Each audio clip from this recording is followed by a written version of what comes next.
धन्यकार जी महापुरुषों, आज का संदेश और टॉपिक है विश्वास की ताकत। और समझते हैं इस कहानी से आखिर विश्वास कितना और कब कैसे मिलेगा और इसकी ताकत क्या है और हमें इसका फल क्या से मिल सकता है।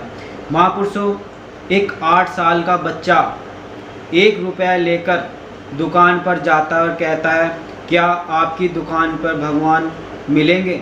वह दुकान वाला उसे धमकाकर भगा देता है कि भगवान भी कहीं मिलते हैं।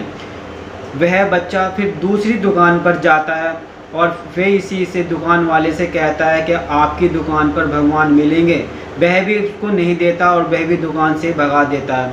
महापुरुषों में फिर तीसरी दुकान पर जाता है और वो चुपचाप वहाँ खड़ा रहता है। तीसरा कहता है कि बच्चा तुम्हें क्या चाहिए? वरना मुझे भगवान चाहिए, मुझे क्या आपकी दुकान पे भगवान मिलेगा? तो वो भी निकाल देता है। तो लेकिन वह बच्चा हिम्मत नहीं हारता और तीसरी चौथी पाँचवीं छठी ऐसी दुकान करते करते वे 40 दुकान तक मिलने के बाद फिर जाता है और एक बूढ़ा मिलता है उसको दुकान पर। और बूढ़ा क्या कहता है कि बच्चा तुम्हें क्या चाहिए? वह बच्चा कहता है कि अंकल मेरे को भगवान जी चाहिए, क्या आपकी दुकान पर मिलेंगे? हाँ बिल्कुल मिल सकते हैं, लेकिन मेरे पास सिर्फ 1 रुपया है। आप 1 रुपये में मुझे भगवान दे सकते हो? जी ज़रूर मिल जाएगा, 1 रुपये में ही भगवान मिलता है।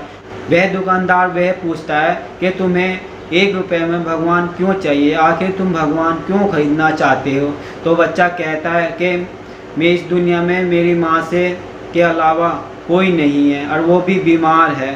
डॉक्टर ने कहा है कि अब तुम्हारी माँ को सिर्फ भगवान ही बचा सकते हैं, इसलिए मैं अब मेरी माँ मर गई तो मेरा ख्याल कौन रखेगा, इसलिए मुझे भगवान चाहिए।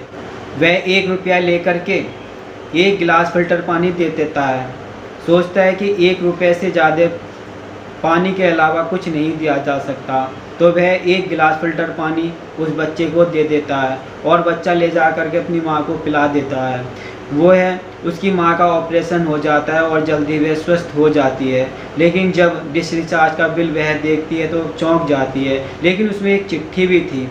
उस चिट्ठी में लिखा था कि आपको का बिल मैंने दे चुका हूँ, आप जो है मेरे को ऊपर ये जोर ना दे, जो भी कुछ किया है वो भगवान ने किया है। भगवान ने ही आपको स्वस्थ किया है, भगवान ने आपको ठीक किया है, मैं कुछ नहीं। अगर श्रेय देना है या मानना नहीं है तो वो आप अपने बच्चे को दीजिए, क्योंकि उसने 1 रुपये में ही आपके भगवान को खरीदा है। महापुरुषों, विश्वास, इस संदेश से हमें यही मिलता है कि विश्वास अगर है तो कर्म भी है। लेकिन अगर कर्म विश्वास में होगा और विश्वास में कर्म होगा तभी विश्वास का लाभ मिल सकता है।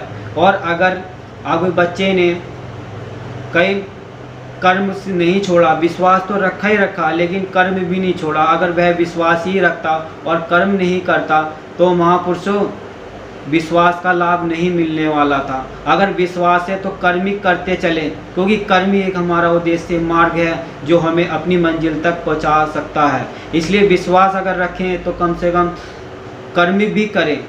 हमें इससे संदेश से बस यही सीख मिलती है, यही हमारे मंजिल पे पहुंचाता है और इससे हम यही सीखते चलें और निरंकारी सत्संग सेवा सिमरन करते रहें। महापुरुषों, प्यार से कहना, धन्य निरंकार।